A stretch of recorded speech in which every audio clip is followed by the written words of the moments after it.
This is a Dauntless Media Collective podcast. Visit dauntless.fm for more content. The way Japanese people are, and I'm going to be really overgeneralizing, shame is a thing. And they felt ashamed that this happened to them. And they just wanted to move on and never speak of it again. They didn't do anything wrong, but the fact that they lost everything and got stuck in jail for 3 years, it was shameful to them, and they didn't want to talk about it.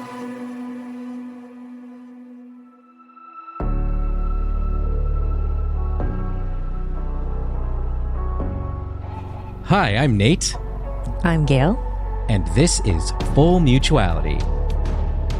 Today on the show, first of all, we're back. It's been a little while. Sorry for disappearing without a trace and with no announcements and without We were busy in New York wandering around with Scott for a little bit. That's true, yeah. Oh, you're going to blame me for this? Okay. Well, you went back to LA. So. That was lovely. Your children were so lovely. And at our wedding, we didn't really get to, too many people at once. And you don't really have that quality time to just sit and chill and hang. And you got to meet my kids at our wedding. So it was fun to be able to. I did. To meet yours. It was cool. Yeah, to meet your cool kids too. They're neat. Your kids have a great sense of humor. Like all of them. They just banter and riff on each other nonstop, and they're just at that really fun age where they're enjoyable to be around. Yeah. And the older two are adults technically now, so they Okay, real quick before we get their brains haven't fully formed, but they're getting there. I like this, especially after you weather out the teen years, because mine too are adults. It's lovely. It's really for those who have teenagers or in those other phases. Yeah. It gets better. It really does. Okay, it's fun. Before we get too far along, I want to introduce our guest today, in case you haven't been following our podcast for a while. The guy who's been talking. And you don't know who this is. This is our good friend who has been on the show more times than any other guest we've had. He deserves a prize, I think. Yeah. Something. Yeah. Where's my jacket? We're going to give you a varsity letter. So this is Scott Okamoto, the incredible, the illustrious, the sexy, the funny. Oh. Scott Okamoto. By the way, wait, oh no, we have had you on since your book launch, so we don't have to say like, oh, by the way, yeah. But yeah, you guys did it. Yeah, you want to hear a funny story about your book? So we have the story. Nate and I do have the story.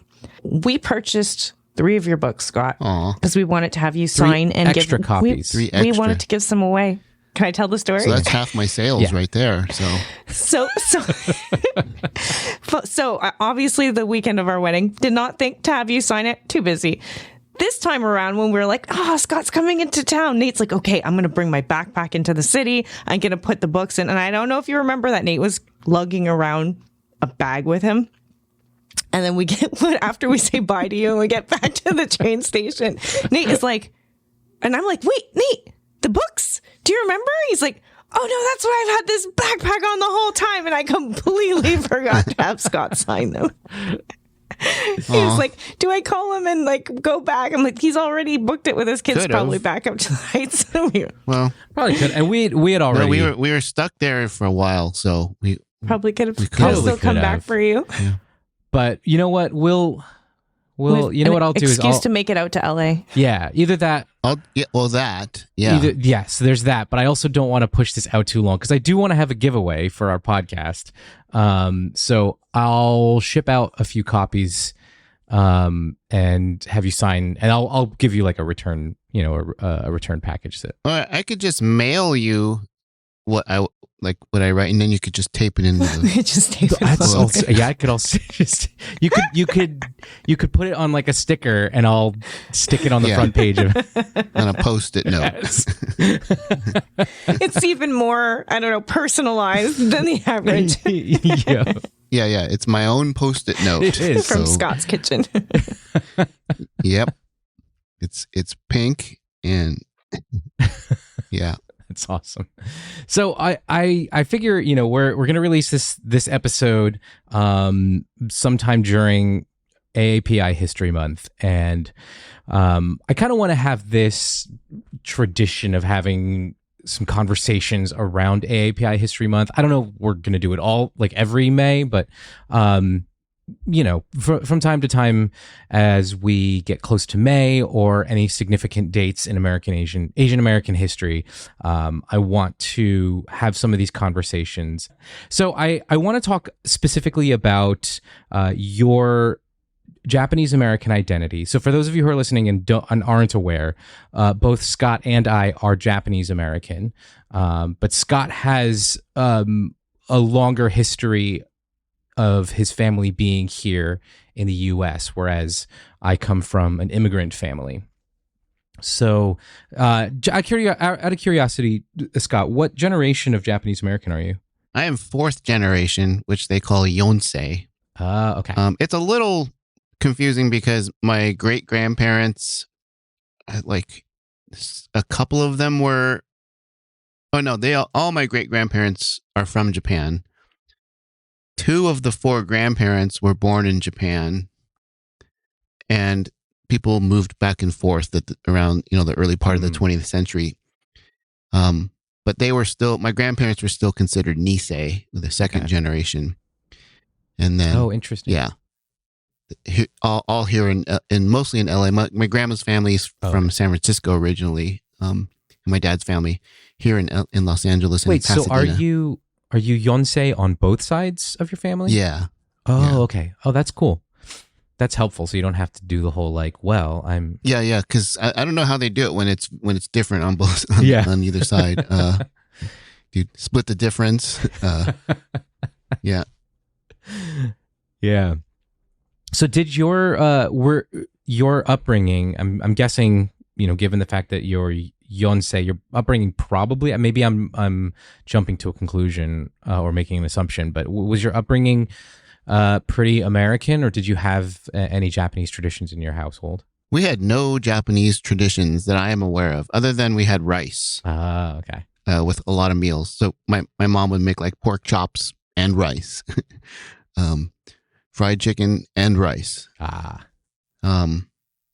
Yeah, but because so it's interesting, coming out of the camps after World War II, Japanese folks on the west side of the country who were affected by this had one of two, and I'm generalizing, one of two responses. Some were angry and got kind of into activism and involvement in changing the world for a better place. But I think most of the people were like my family, they were shook because they were stuck. They lost everything, stuck out in the deserts and mountains behind barbed wire simply because of their identity. So they made it their mission to be the best gosh darn Americans they possibly could. And in doing so, really sacrificed that Japanese part of their identity. And so my parents' generation, they're boomers, they didn't speak Japanese. My dad took some Japanese school classes. He was forced to for a little bit. But my parents, by and large, don't speak a lot of Japanese, if at all. My dad was a Boy Scout. He played baseball. He grew up hunting and fishing. He was, if Norman Rockwell painted Japanese Americans, my dad would be in one of his paintings. He's one of those guys. Very patriotic. He signed up for the Army twice. Oh, wow. I was born at Fort Dix over in your neck of the woods. And my dad was a captain in the Army. And being Japanese was not a priority. We knew we were, but I was raised with kind of negative attitudes toward Japan. It's interesting looking back. We would make fun of, fobby Asian people from every Asian country, but because we were like, well, we're American now, and I play baseball and I go fishing and camping. I was doing all the Americana, masculine stuff. I even had an NRA card when I was like 10 or 12. Oh my God, really? Yeah, I didn't keep it. Well, I kept it and it expired. I didn't renew it. But I had a hunting license, and I thought, man, I'm so cool because I have all this stuff. But in reality, it didn't matter because white kids were not going to accept me as American anyway, no matter what I did, which I quickly learned. Yeah. So I was like, fuck it. I'll just do what I want. Scott, did you grow up around a large Japanese community around you, or were you surrounded by white people? No, I was surrounded by white people. So my formative years in Pasadena was predominantly a black neighborhood, pretty diverse. I spoke like my black friends in the 70s. And then my parents moved us to the all-white school one town over. And my poor teacher, she had to have been like in her late 60s, early 70s, this white-haired, lovely old woman, second grade teacher. And she thought I belonged in special ed because she had never probably met an Asian person in her life. And here I was speaking like a young black child. It had to have been confusing for her. Yeah. So they just assumed I was ignorant and uneducated. And I probably was somewhat uneducated comparatively to the middle-class white kids in Arcadia, California. But yeah. And then I tested into like gifted, and they're like, oh, I guess he's not he's not special ed. So yeah, I never had a lot of Japanese. Like my mom did make teriyaki chicken. That was like an old family recipe, but every Japanese family has that, right? That's sort of like standard issue. It's sort of the creation. Well, interestingly enough, a lot of like, so for my dad came over post-war, so he came to the U.S. during the big boom of Japanese imports when, the Japanese cars were becoming very popular here in the U.S. And so for my dad, the trappings of Japanese American cuisine hadn't really hit. So teriyaki chicken wasn't something that he would have been aware of. He would have looked at a Japanese thing. Right. He would have looked at that like, oh, is that like some kind of yakitori with some different flavors? Soy sauce. And which it's fast. So for those of you who don't know, teriyaki, as we know it in the U.S., is not really a Japanese, an inherently Japanese creation. It was an attempt by early Japanese immigrants to the U.S. to recreate a lot of the flavors that were from home. So that's where teriyaki comes from. And the word teriyaki, yaki being that grilled style of cooking, and teri meaning shiny. So like a shiny grilled sauce, essentially. But yeah, there's really no, like if you go to Japan and you look for teriyaki, you'll find it in an American restaurant. Yeah. Yeah, we just blew a whole bunch of minds of people listening. Yeah. Whenever I tell that to people. As an Italian, it's not too shocking, just because I'm like, Italian food in Italy and Italian food in the US is not at all comparable. Like same. You ask for pizza over there and it's not the same thing. Right. And same with Chinese food, right? Pretty much all the famous Chinese food. Oh yeah. It was invented in New York. Yeah. And some from LA. It's only the Koreans. So the Koreans came last of the big three East Asians. And they're like, fuck this. We're not changing our food. This is our food. So that's true. But they decided to change their religion for us. So, well, it's either food or religion. It's a whole nother. Yeah. Well, that's another thing. They didn't decide. Sorry. I shouldn't put Korean it that way. Christians is, well, they make, they really believe Jesus is Korean in those churches. Yeah. They've made it their own, like American white folks have made their own. But their food they kept. In fact, they say like Korean food in LA is better than in Korea in some cases. Oh, really? Because it's easier to get materials and ingredients. The quality of meat's a little higher on average. And so, Interesting. Oh. We're talking about food now. Yeah. I do enjoy talking about food. Yeah. So on the East Coast, do you all have the Obon festivals? The sort of Japanese celebrations? Like they do have some in New York. Let me see if there's, I'm going to do the Google thing. Obon. So for those listening, the Obon, if you've seen Karate Kid 2, the big climactic scene at the end where there's like little traditional dances and food and It's these, and they don't really do it in Japan anymore.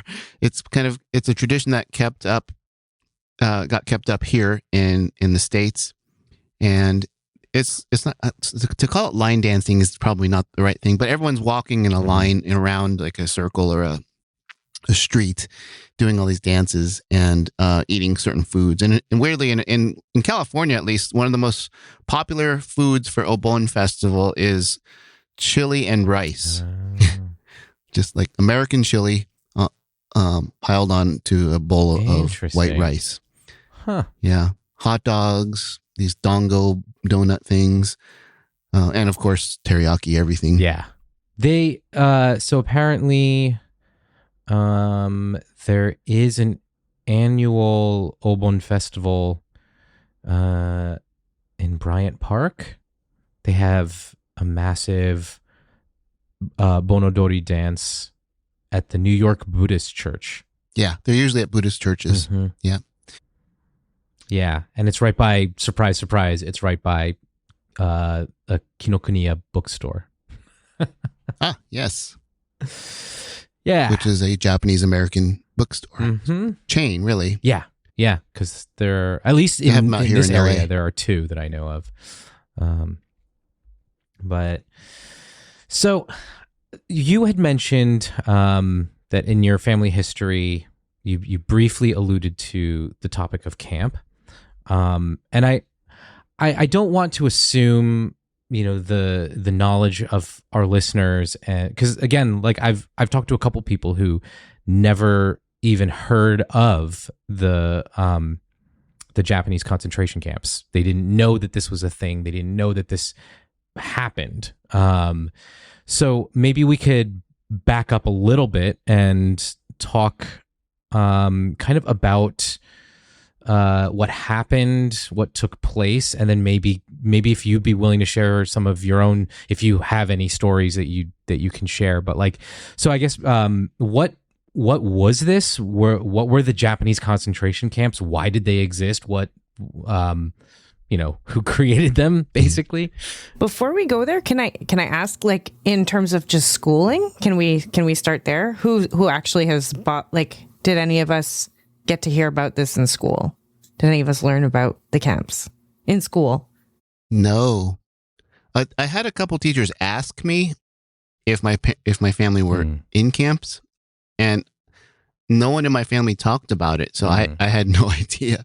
I think I said no the first time because I didn't know what she was talking about. So in general, I think in America, most people don't. It's not in the curriculum, and if it is, it's a paragraph, in during the World War II, section of your American history book. Yeah, I think my recollection from history class was a very brief mention, if a paragraph, like in all likelihood, probably just 2 or 3 sentences.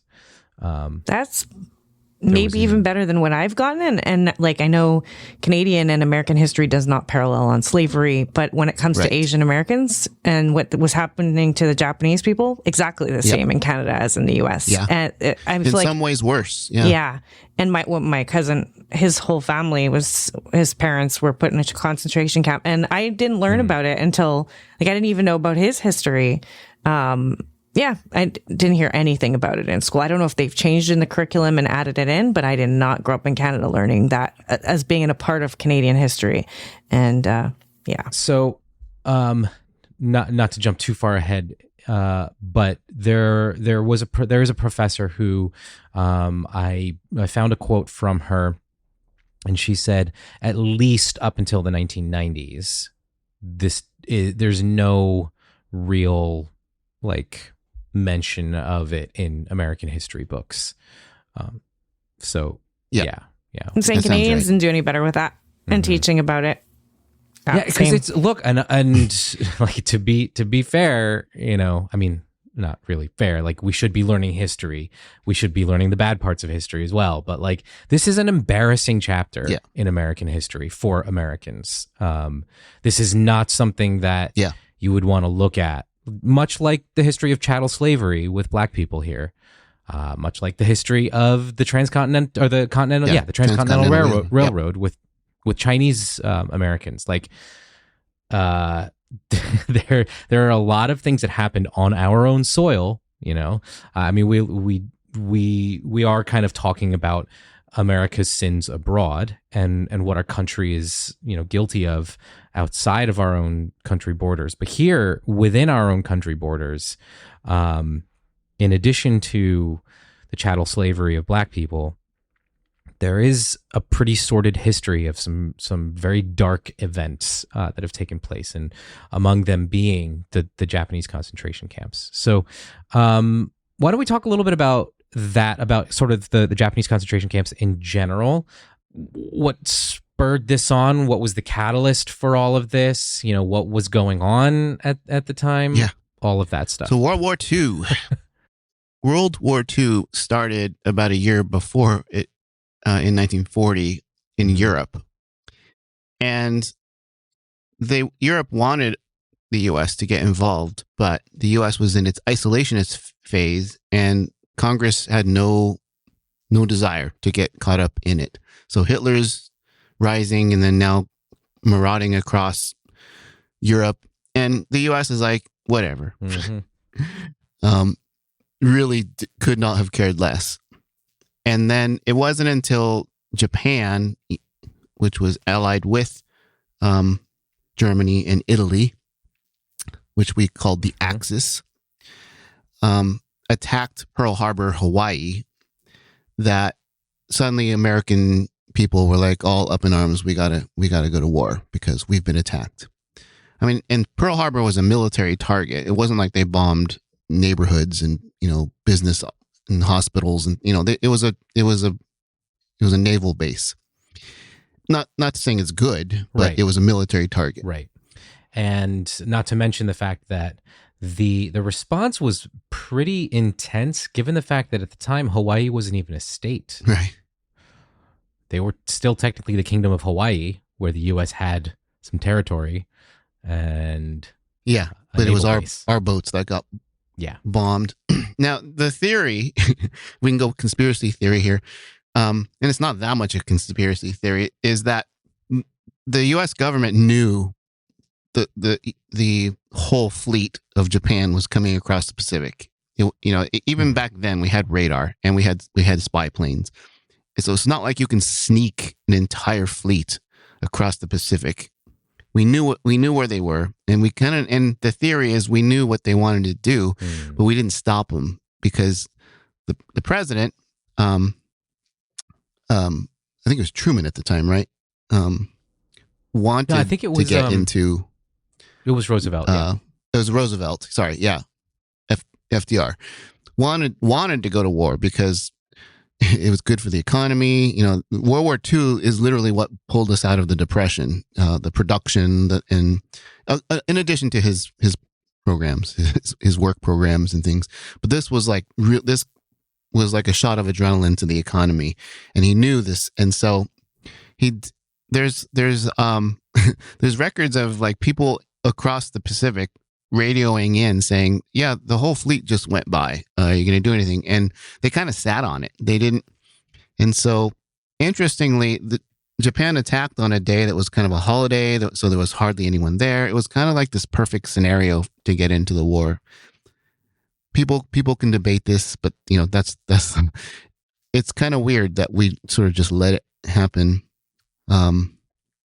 Anyway, of course, even leading up to this, there was a lot of anti-Japanese sentiment because they were on the other side, and so my family was getting harassed and yelled at, and so after Pearl Harbor, it was just like people just lost their minds, and a lot of Japanese people lost their jobs or were just ostracized in their communities. Now, on the other side, a lot of people were very good to Japanese Americans because they knew they had relationships with them. And so it was a mixed bag for sure. But then they drummed up this whole thing that, especially Japanese on the West Coast could be spies for Japan because a lot of them spoke Japanese and a lot of them watched Japanese movies and sang Japanese songs. And they cooked up this whole thing that there were spies, and that gave the war authority the opportunity to round them up, and they erected camps as far as Arkansas. My dad was born at Heart Mountain, Wyoming. My mom was born at Gila River, Arizona. The big famous one is in Manzanar in California. There's a few in California.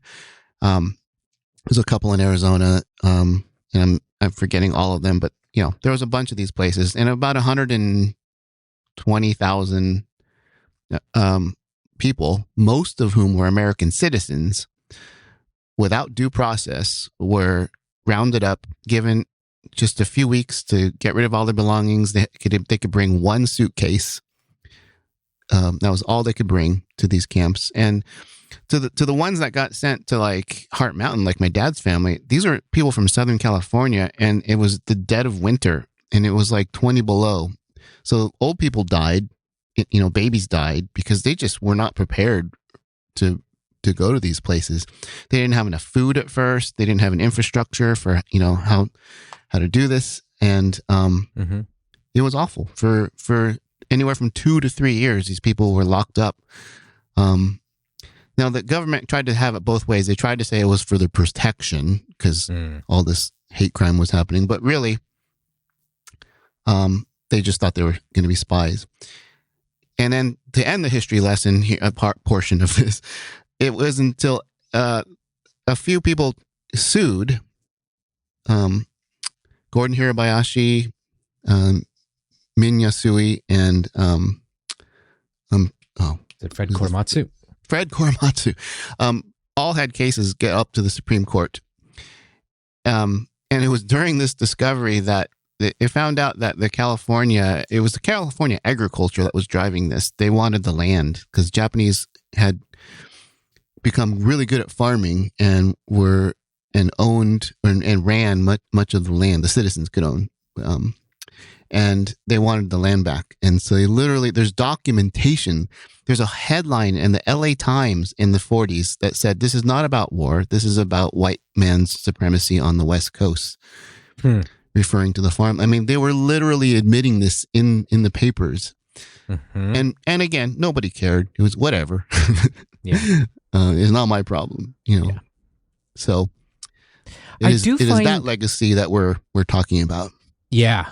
And I do find it interesting how focused FDR was on targeting Japanese Americans. I say interesting. It's pretty depressing. And I think what's frustrating as well, especially for me recently, because FDR is sort of lauded as one of, if not the greatest president that our country has ever had. Both from people on the right who view him as, the great wartime president who pulled us out of depression and led us through World War II. With socialism. People on the left. Yeah. People on the left are excited about the progressive projects and agenda that he set into motion. A lot of what people nowadays might call "quote unquote" socialism were implemented back when FDR was president. He presided over the institution of Social Security, the New Deal, the reform of the Banking Act, the National Labor Relations Act, the arts, the arts. The federal endowment of the arts. All of these things that we look to as kind of pillars of, or I say pillars, they're crumbling, but like the social safety net of the U.S. and the social programs, the strength of the library program, the public library under FDR. So there are a lot of things that we attribute to FDR's administration that are beneficial, but if you scratch below the surface, FDR had some severely intense feelings about Japanese Americans, And there was, as I was doing a little bit of digging for this, for our conversation, I found I had heard a little bit, just in my history nerdiness, I'd heard a little bit about this secret memo that FDR sent to his chief of naval operations. But apparently, I didn't really do a whole lot of research into this, but I found, I think it's the Densho project. Mm-hmm. They got a hold of this secret memo that FDR sent that included some severely anti-Japanese American sentiments. He wrote that every Japanese citizen or non-citizen on the island of Oahu who meets these Japanese ships or has any connection with their officers or men should be secretly but definitely identified, and his or her name placed on a special list of those who would be the first to be placed in a concentration camp in the event of trouble.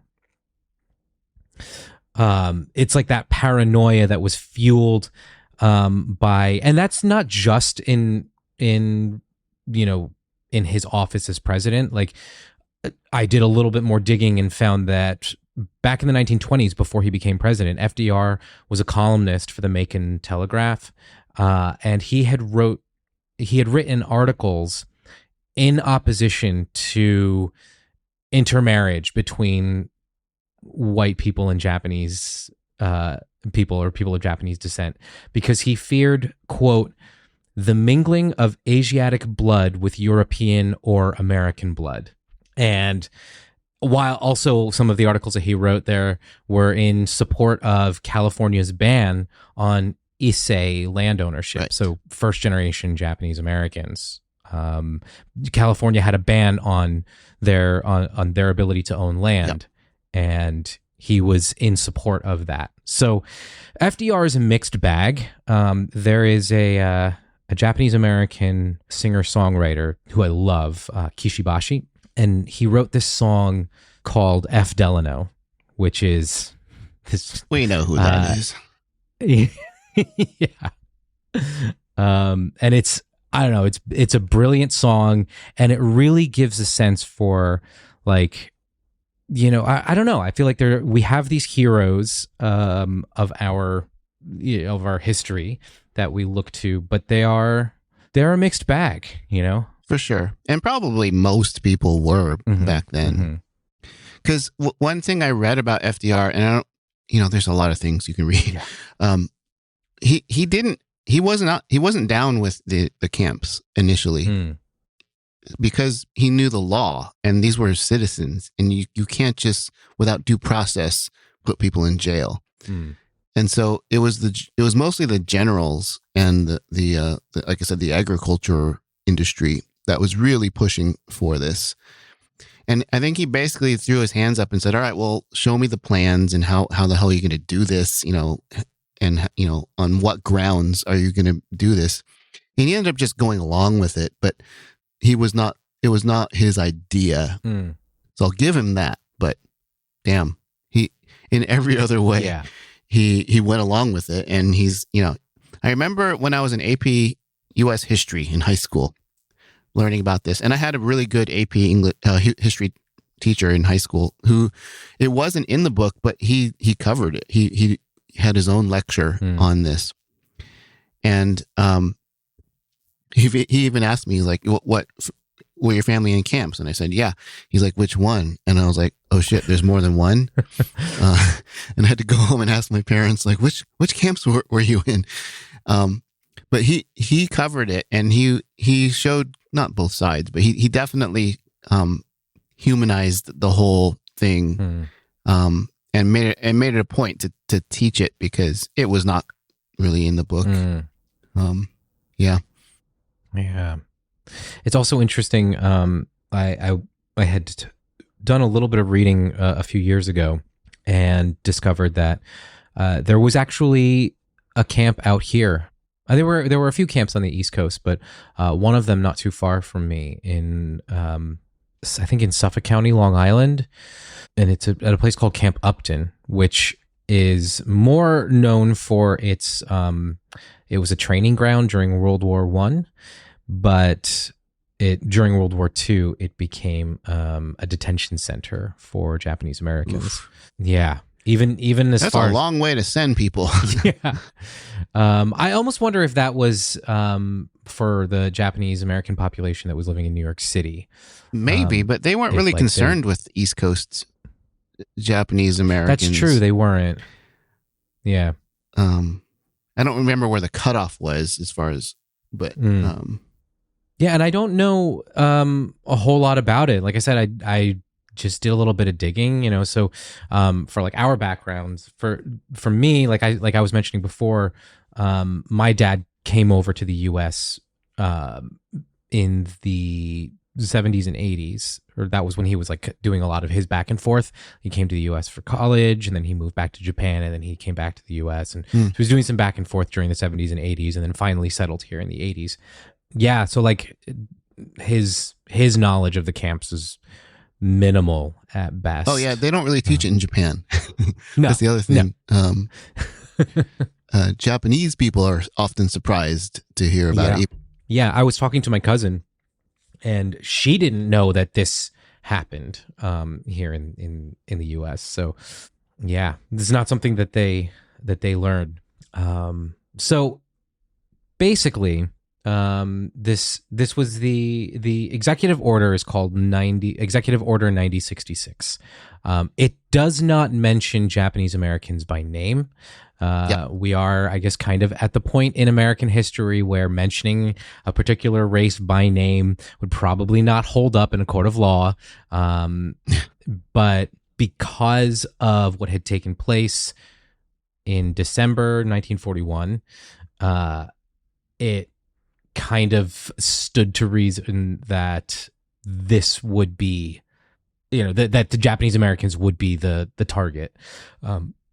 And it was Executive Order 9066, and it was enforced under what's called Public Law 77-50, which basically made any resistance to your forced migration, forced relocation, a fine of up to $5,000.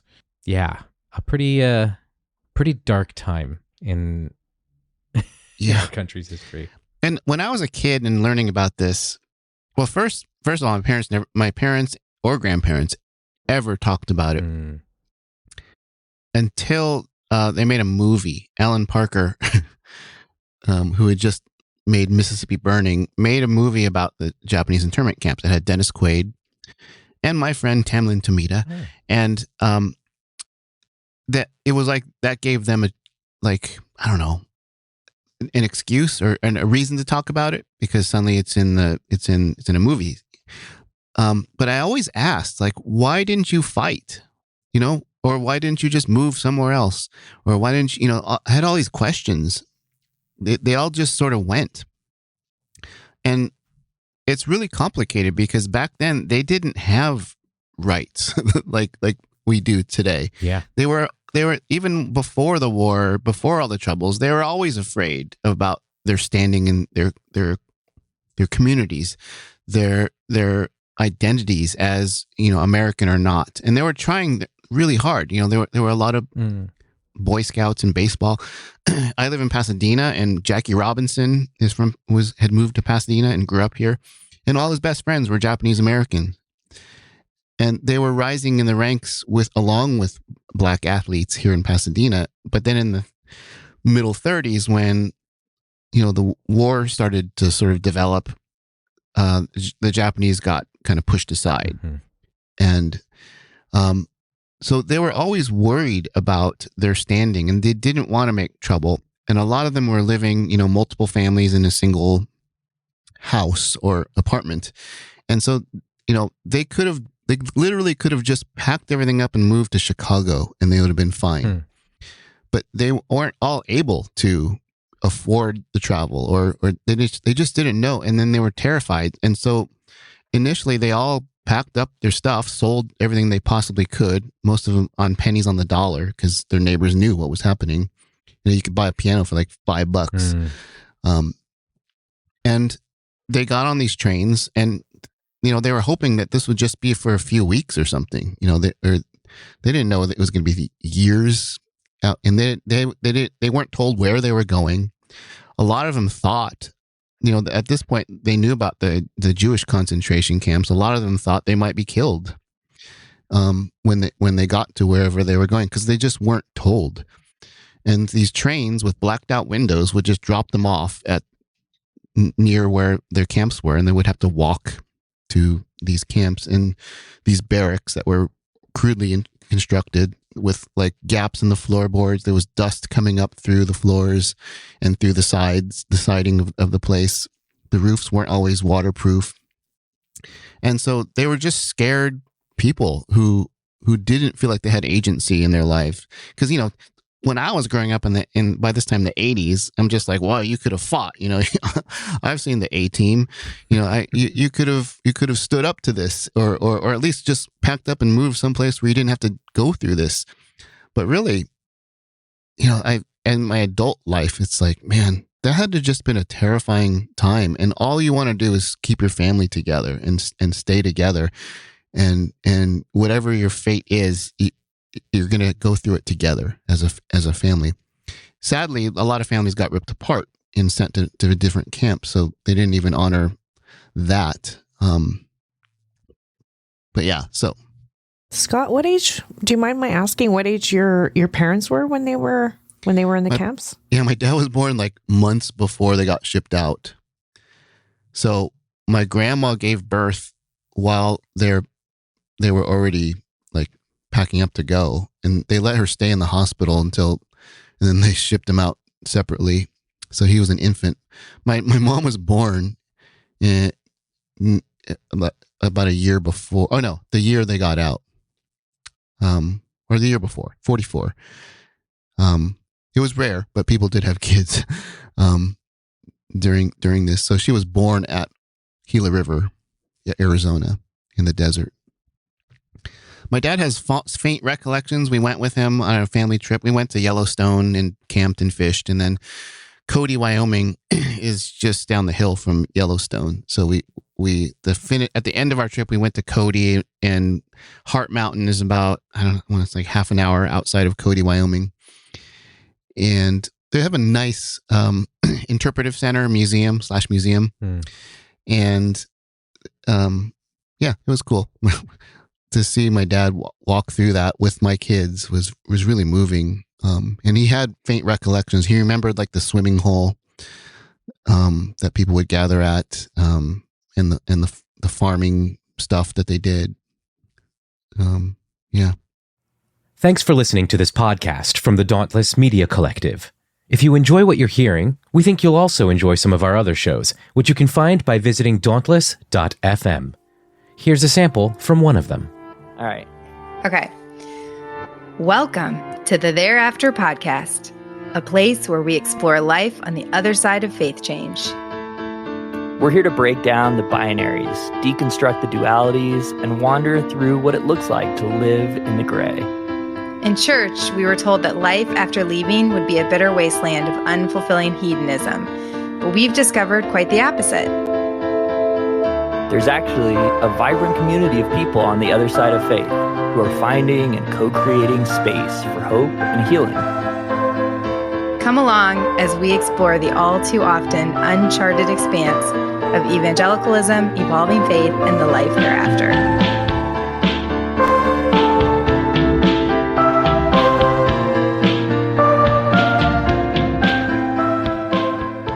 So I'm assuming that now, like your father, you guys went there as a family and you're having discussions about it. But growing up, was this ever a topic? Was this ever something brought to your attention that your family had gone through this? Was it like something that was just not talked about, or was it something that you knew had happened? Yeah, most of what I learned was in school initially. Because the way Japanese people are, and I'm going to be really overgeneralizing, shame is a thing. And they felt ashamed that this happened to them. That's the only way I can put it. And they just wanted to move on and never speak of it again. They didn't do anything wrong, but the fact that they lost everything and got stuck in jail for 3 years. It was shameful to them, and they didn't want to talk about it. I think other communities would have burned some shit down and would have put up a bigger fight. But the Issei, especially the Issei and the older Nisei, they were proud they got through it. And in a lot of ways, life after camps was worse because, food was not provided to them anymore, and no one would hire them, and no one would let them live on their property and rent a house. So, like my mom, they were like homesteaders in LA for a little while when they got back because they couldn't find a place to live. And so yeah, it was just shitty all around. It was.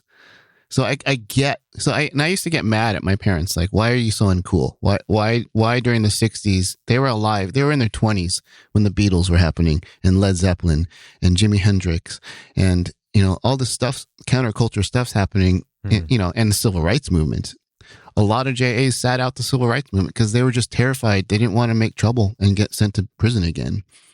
A lot of JAs did participate in civil rights, and some notable ones, but my family completely sat it out. They were just happy to be together. They bought a plot of land in Torrance with they put 4 small houses on it so they could all live together and not be separated anymore. And they just wanted to live a peaceful life after what they had been through. Yeah.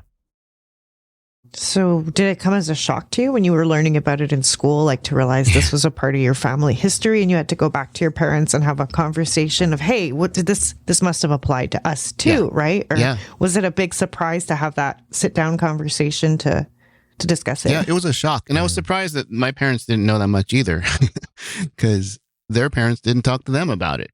And if they asked questions, like my dad's mom, my grandma was a tough woman, and she would just be like, that's over, don't talk about that, we don't need to talk about it. But it's funny is when the movie came out and I went and sat next to her watching this movie depicting the evacuation and getting on buses and trains and living in these barracks, and I was just bawling, and she had like one tear. All she would say was, we didn't have that much food. But it gave her a reason to talk about it. So it was like the world had recognized what she had gone through and pointed out that it was not good. And so that kind of opened up that generation. Suddenly my grandparents are telling stories about it that they had never told us, probably never even told my parents. Do you remember how old you were when that conversation happened, when the movie? It was funny. My mom saw an ad that they were looking for extras to be in this movie that was depicting Manzanar. And she went and signed up, and they said, well, we're looking for teenage boys. We have enough, middle-aged women. So she got me and my brother to sign up. And so in the movie Come See the Paradise, you can see me playing clarinet. There's like this poignant scene where everyone's getting off these buses and trudging their way into camp. But the government wanted to make it happy. So there's this Boy Scout band playing this very patriotic music as people are trudging by to go into this camp. And then there's a big riot scene. That was a true story that I'm into. They shaved my head. You can see me screaming my head off. Yeah. Wow. That is cool. Did not know you were in a movie, Scott. I've been in a lot of movies. My friends make movies. You can see me in the background of a lot of Asian American projects. I don't get paid. That's awesome. But that movie, I got paid. They paid me $50 just to shave my head. Yeah. So look for that. Come See the Paradise. Yeah. As a 20-year-old college student in 1990, I was like, oh hell yeah. I mean, and that's such a meaningful and important project to be a part of, right? It's something that's discussing your background and your heritage. And so before you had even seen the movie that you were in, you must have had to learn what it was about, or were your parents aware of the details of it? All the Japanese Americans in LA were aware that it was being made, and it was being made by this, Academy Award nominated director. I only knew Alan Parker from The Wall, Pink Floyd. But the movie tanked because right as it was released, within a few weeks, the first Gulf War started. And the movies were just yanked out of the theaters. They just disappeared. And the story was that the government was thinking they might have to intern Arab Americans, and they didn't want this movie out there building sympathies for the cause. And so, yeah. Wow. I mean, it's not the greatest movie, but it was doing well. You know, every time I went and saw it, because I was in it, I saw it like 6 times. It was a packed theater. It wasn't like these were empty theaters. It was doing well. Wow. Well, there you go. The movie's called Come See the Paradise. Yeah. Dennis Quaid and Tamlyn Tomita. Go see that, folks. Well, not go see it. You go rent it. Go stream it. I don't think it's on Netflix. You might have to like find it on. Find it on Amazon Prime. I have a copy. I have a DVD if anyone wants to borrow it. There you go. Oh yeah, it's on Prime. You can rent it for $3.79. There you go, $3.79. You can see 20-year-old me with the shaved head. There you go. I'm curious about like the impact that the camps had on, and it.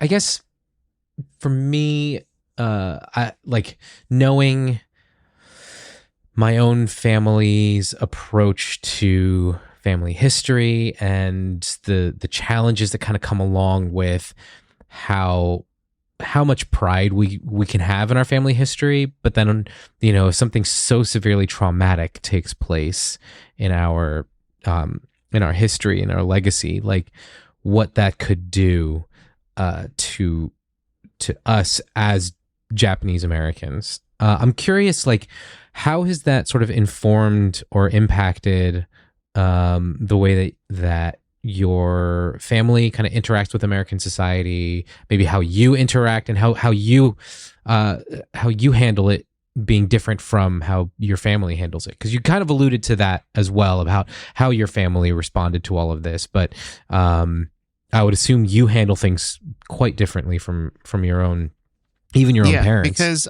Because I'm of the generation I am, as a Gen Xer, I have the luxury of contextualizing everything because I didn't have to live through it. So I've been on this journey of being pissed at them for not fighting and not, you know, standing up for their rights, and then finding great sympathy for what they went through.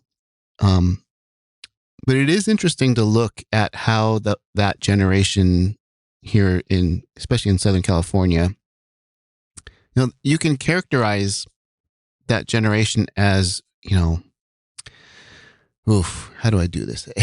They're very passive. That's not the right word, but they're gentle people. They don't want to cause trouble in that sense. Now, of course, I'm speaking in complete generalizations. There were some badass people who, you know, joined gangs, and there was a great generation of people right after that were sort of the hippies and did fight for civil rights. But yeah, it's interesting to see the fallout after World War II. So you have the camps. Not only did they have the camps, they had the audacity to force the men to fight in the military, even while they're in jail. Yeah, so they jail the families and they say, "We need you to fight against Hitler. We need you to fight against your own kind in the Pacific."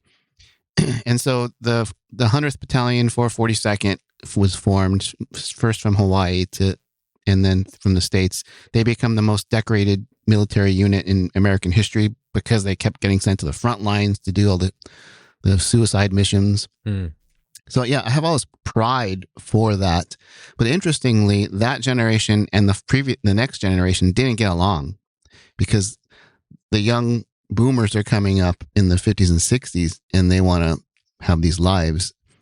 And there's a rift between the great generation that fought and died and sacrificed and went to the camps, and their kids.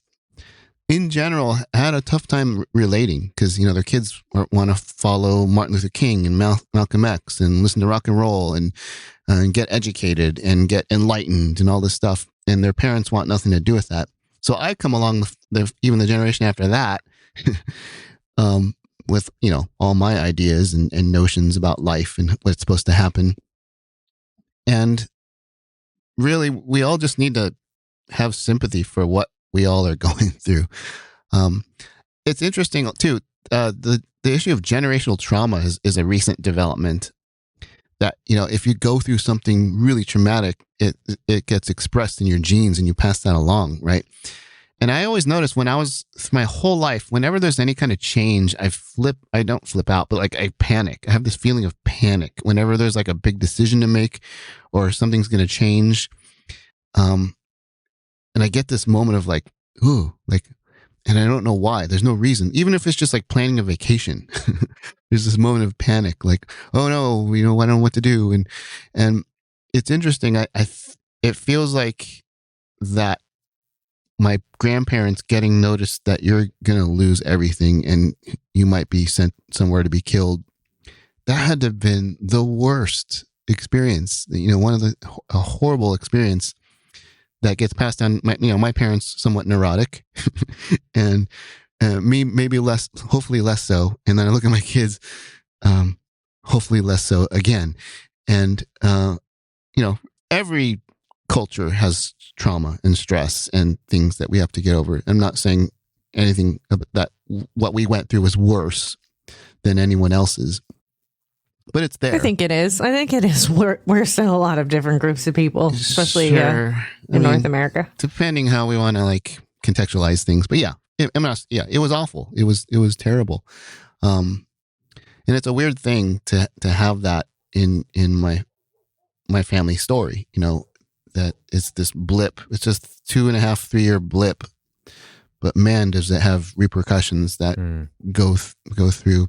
I walk with my kids through like the Manzanar Museum once in a while because it's on the way to where we go fishing, and we'll sometimes stop and just take a break, go to the bathroom, and seeing people who are not Japanese, who are white, who are black, who are Latino, walking around and looking at this museum, and some of them are tearing up. That gets me every time. We all walk around with a lump in our throat because it's like people are seeing the experience that my family came out of and are moved by it. And so in that sense, there's healing and redemption, but it's a dark thing to come out of for sure. Hey everyone, I'm Jessica from the Leaving the Village podcast. I wanted to take a moment to say thank you for tuning into this show. We're so grateful that you've decided to spend your time with us. Seriously, Dan, Gail, Kathleen, Nate, Scott, and the rest of us here at the Dauntless Media Collective couldn't produce content like the show you're listening to without your support.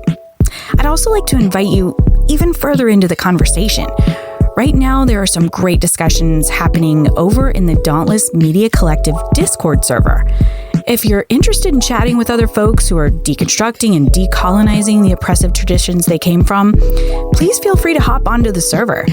If you don't know what Discord is, it's a place where communities can gather online for chatting on a wide variety of topics.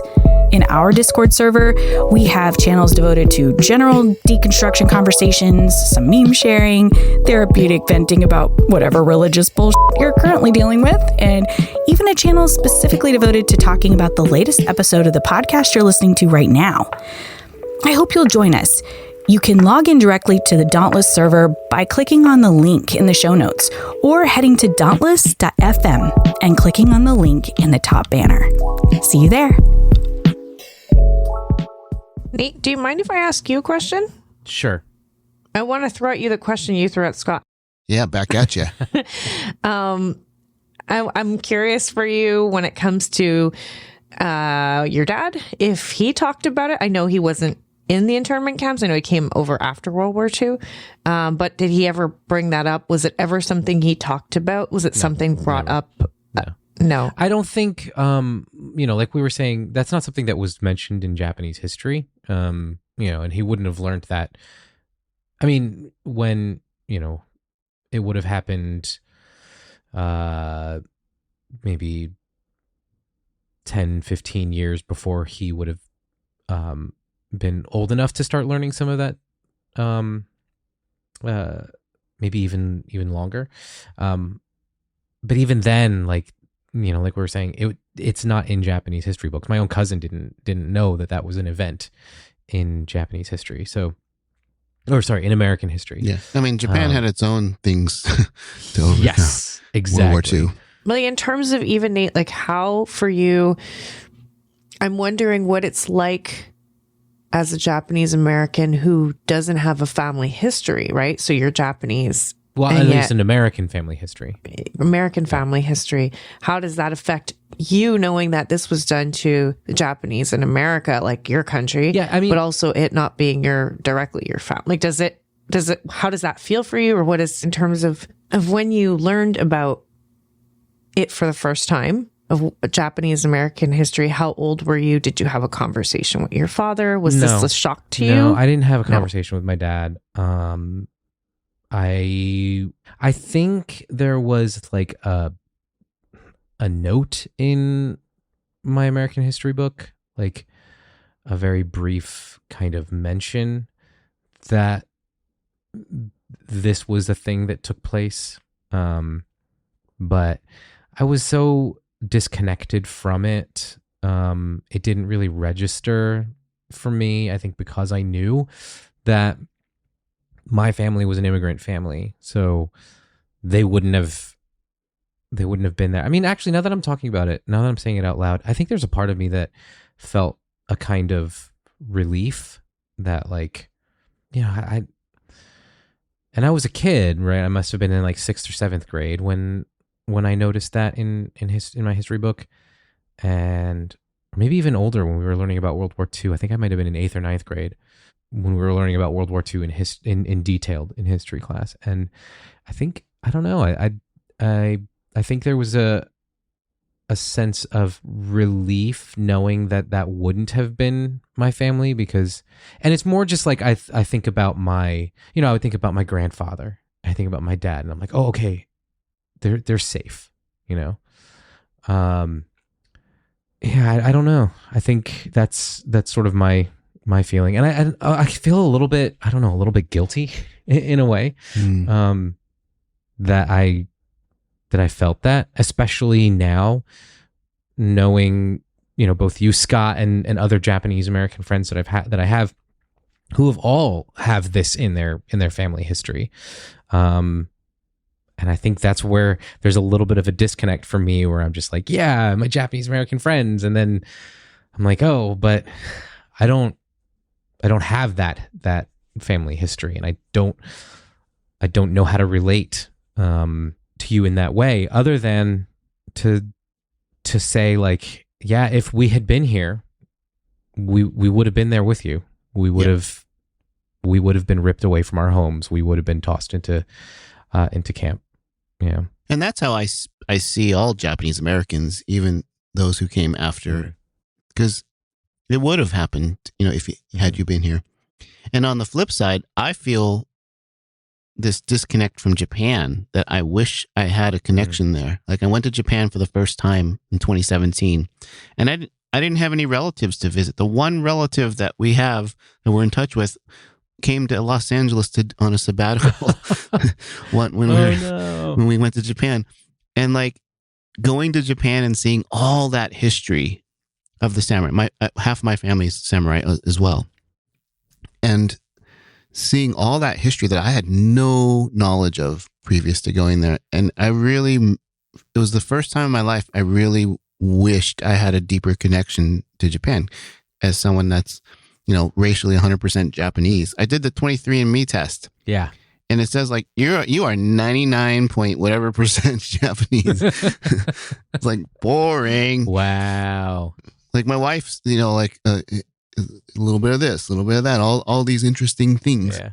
And yet I have culturally and historically no connection to the land, the country, the race of Japan. And that kind of leads me into something else too, of like the Asian American identity. Yeah. because that's something that's becoming, and it's weird sort of language. I mean, I know even the term Asian America, it's very much sort of a political rallying cry for a specific time period in American history that then, we sort of adopted that as our identity. But there are a lot of people who feel that doesn't, adequately encompass who they are. And I get that. And I think, but at the same time, I think there is such a rich history here. Like, I'm trying to do what I can now to learn about Asian American history. I've been reading the book "The Making of Asian America" by Erica Lee, and it's fascinating to see. I mean, I know there's a lot of other, like, more pop culture style media. There's that TV show Warrior that's based on the writings of Bruce Lee that talks about the Tong Wars, and kind of gives a little bit of that sort of history of the Tong Wars in San Francisco. And all of that's very, very fascinating to me. And I'm sort of curious about, I guess, let me frame it with this. Back in 2022, here in New Jersey, Governor Murphy signed into law this bill that the state legislature had passed that required Asian American Pacific Island history to be taught in K through 12 public schools. Currently, there's only 7 states in the U.S. that have that kind of a requirement. Me personally, I'm very optimistic about that kind of a requirement. What are your thoughts on something like that, of like having to learn Asian history in school and having to like expose kids who aren't even Asian to that, history of how Asian America formed? Yeah, I think they got to do it because we're American, and Americans should be reflected in the history that they're taught and that they learn. That said, as an educator, I see how daunting this is because there's barely enough time to teach just the whitewashed shit that's in the books, and so right, it's going to be a challenge. I think they got to do it. We should learn about Black history. We should learn about Hispanic, Latino history, Native American history. It should all be there. Now, I don't trust the educational powers that be to do it well. Yeah, because they don't even do the whitewashed history well. But I think they got to try. You've got, to what degree you could argue that, and to, because I don't know, in Arkansas, do they need to learn about Asian Americans? Yeah, but maybe not to the same degree as someone in like New York or Los Angeles, where there actually are Asian Americans. And I'm not saying there aren't there, but there's not as many. Right. I think we all should learn about all the communities that we can and the things that they did to get here and to stay here and to become part of the fabric of this country. I think that's really important. So however they're going to do it, I don't have a lot of faith in it. I've taught in the public schools, and it's not the brightest and best who are making these decisions on curriculum and pedagogy and how this is taught, but they got to try. They got to try harder. Yeah. They because it's my son, my oldest son, when he was in high school, he immediately opened his history book at the beginning of the year and saw that there was one paragraph on the incarceration camps, and he immediately started this petition to find another book that had more. And he got his white friends and his black friends and Asian friends to on board. And they had no idea what he was even talking about. They were just supporting him. They didn't win, but they raised the issue, and they got one of the teachers to actually do some research and to have more talked about. That reminds me a little bit of I don't know if you ever. It's very much like a teen comedy drama show on Netflix called Never Have I Ever. And it's the main character is this South Asian girl, and and it's honestly it's a fun show to watch. Especially, it's hilarious. It's clearly its target audience is teenagers, but it is just funny to watch. And like the main character is a bumbling fool, but you root for her so much.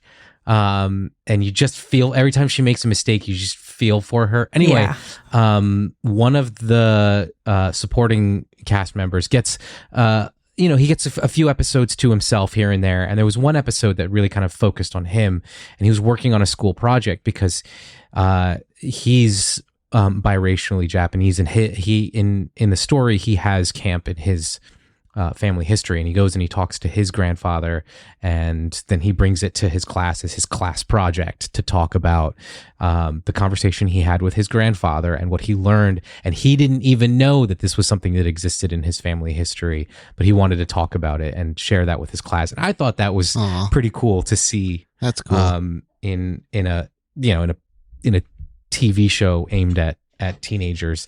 But speaking of TV shows, you're a bit of a film nerd-ish, kind of. A little. I'm not as good as you are about the film TV world, but yeah. I guess I have my specifics that I'm really into. I'm not like good over, like I would only be able to handle Trivial Pursuit in very specific categories. But I want. Okay, well, I spotted the Star Trek music at your wedding immediately. Nice. So nice. So I shout out, "That's Star Trek!" We figured with our entrance song that only the real nerds would totally pick up on that. It wasn't like enough of like you had to really be into the Star Trek to catch to catch it. So I do want to kind of pivot though a little bit to pop culture and media, since we're sort of talking about that.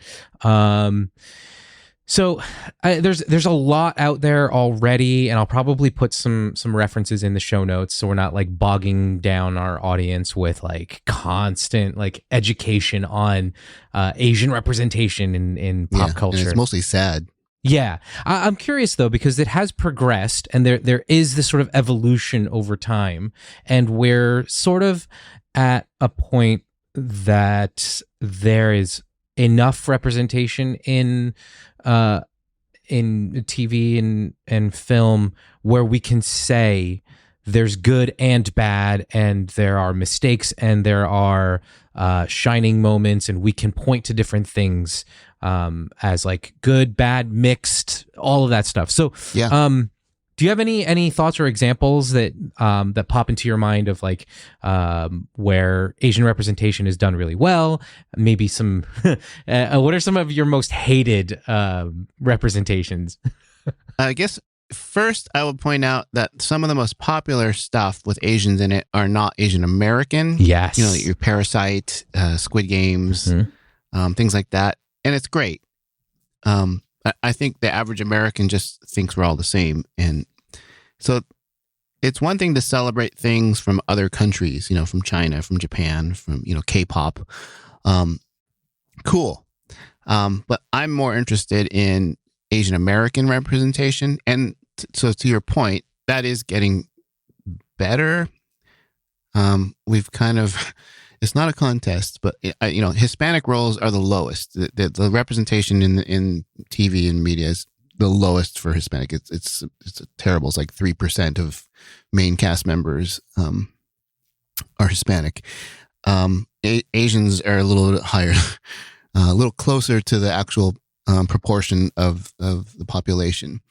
But still, it's never enough, and it's.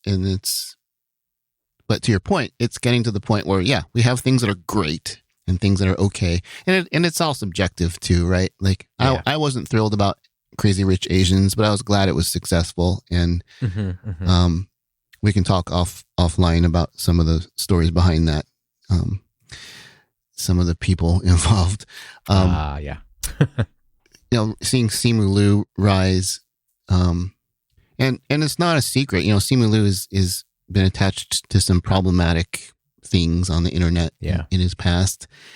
But I'm not going to badmouth him, and I'm not, I will celebrate the success because it gives representation to us. My dear friend Keiko Agena, I feel like is a trailblazer. She was in Gilmore Girls, and then she was in a show with Lou Diamond Phillips during the pandemic called Prodigal Son. And it's just a character. She just plays a person. It's not like, and here is the Asian character, and and this is why she's different than everyone else. It's just, you're seeing Asian roles that they're just part of the culture. Mm-hmm. You know, they're part of their communities and their friend groups. And it's not like an after school special where you feel like they're trying to educate you on something about this culture. Yeah. Because that's kind of how it was in the 80s. Whenever there was like an Asian, it was, you were going to get a lesson from a white perspective, but a lesson on this is a Chinese person and this is the food they eat. And they eat with sticks and all stereotypes. Yeah. So you and I, you did a great video essay about Shogun. Mm-hmm. And I think that's great because there's a couple of Asian Americans in that cast and people from Japan. Yeah. I'm blanking. There's a lot. The good thing is it's kind of like my Asians in Baseball podcast. There's so many now that I can't keep track. Yeah. You know, I don't even know who all the Asian American actors, you know, are on the scene. And that's cool. Some of it's great. Some of it's, you know. Yeah.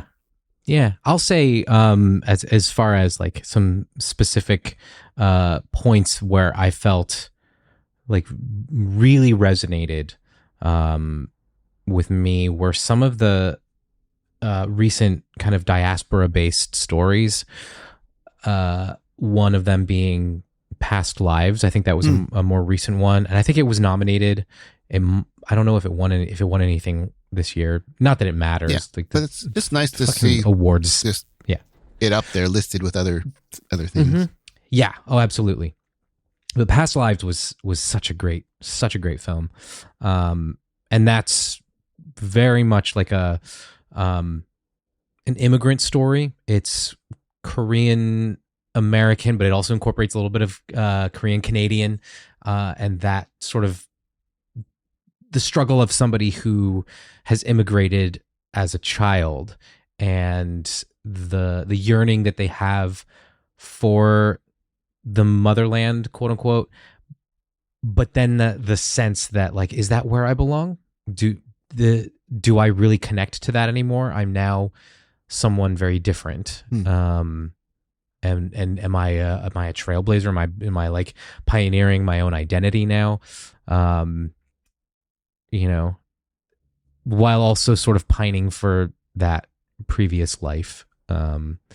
There's also one that I still like every time I think of it, I choke up. The Farewell with Awkwafina. That one hits me. Yeah, I've heard. I'm so bad. I need to turn in my Asian card sometimes because it's just like, oh, there's all these great movies out there that I haven't seen. Yeah, go get your Asian card renewed. By watch Past Lives and The Farewell for sure. Okay. Yeah.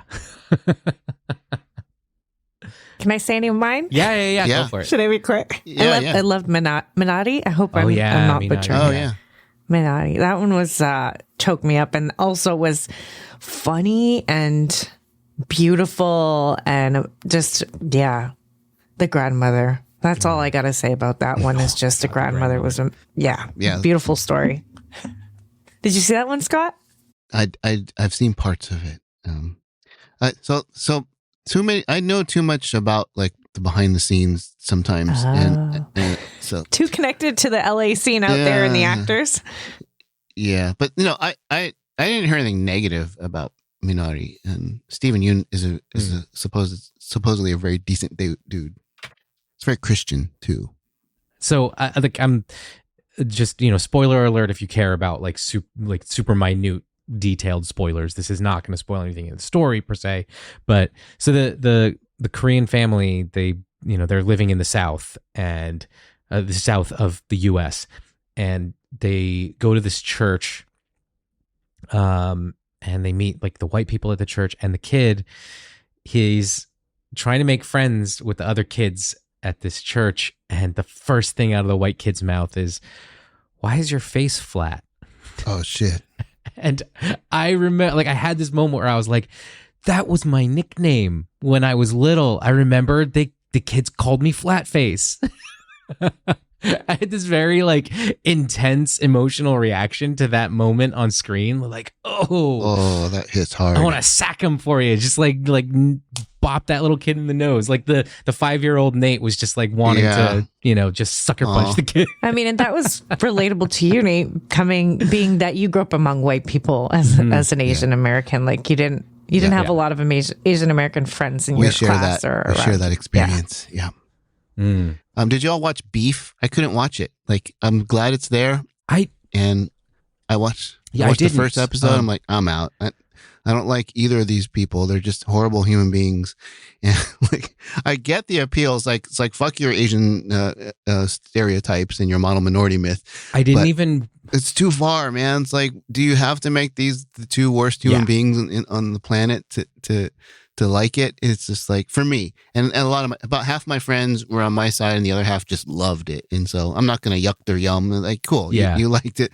It wasn't for me. It was like nails on the chalkboard for me. Yeah, I didn't. But to your earlier point, it's cool that there's stuff out. It doesn't mean we will never get something made again if something's not great. But that one, by and large, everyone loved it. So I mean, I heard so many good things about it. I didn't even bother with it because I did hear a lot of the behind the scenes stuff.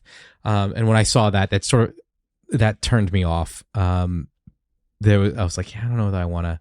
The actor that was brought in simply because he had a friendship, and then there was that stuff from that podcast. I don't even remember all the details, but it just David Cho. Yeah, it just that bad human. Yeah. That is a bad person. All of that stuff left a bad taste in my mouth. And I'm like, yeah, maybe I'll steer clear of it. Yeah, I'll have more stories about him off the Okay. You mentioned breaking the myth of the model minority. If I want to see that, I'll go and rewatch Harold and Kumar, because hell yeah, that's. I saw the trailer when it first came out, and I cried. I was like, oh my God, this is the move. This is the sort of raunchy comedy that we've never had before. Exactly. Yeah. What's interesting is like, when I first saw it, I didn't even really embrace any of my Asian identity. At that point, I hadn't even like started to consider my, who I am ethnically. I still felt this draw to that movie, but there was a part of me that didn't want to watch it because I could hear my friends, and not that anybody said anything to me, but from growing up and hearing all of the language from them over the many years that I've lived, amongst white people, I could hear my friends saying, well, of course, Nate, you have to watch this movie. It's your people. And I didn't want to hear any of that. So I pretended like that movie didn't exist until like it had been on DVD for a long time, and I went and rented it and watched it and laughed my ass off. But when you saw it, you didn't have that feeling, right? Because we'd never been portrayed that way, right? The romantic lead, the funny, raunchy humor. All that's, we had never been portrayed that way. We're always the overachiever, the nerd, the complete bumbling fob idiot. The funny, falling down. Long duck dong. Right. Right. We'd never seen ourselves as like the lead, little bit of a deadbeat, little bit of a moron, but the lead still, stoner. The lead character, stoner, it just, And both for East Asians and South Asians. To see, exactly. Yeah, to see us in those roles. Because there used to be the rule of one. You could have one Asian on the cast, but you can't have two. Yeah.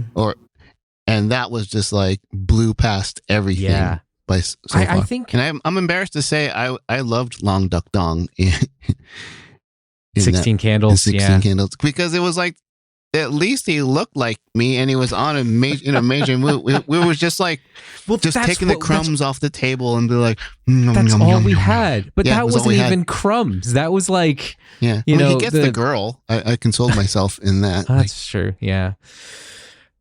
Question for you, Nate, based on a comment that you just made about, how you had not even at that point embraced your Asian American identity. I did want to ask that question because you brought it up.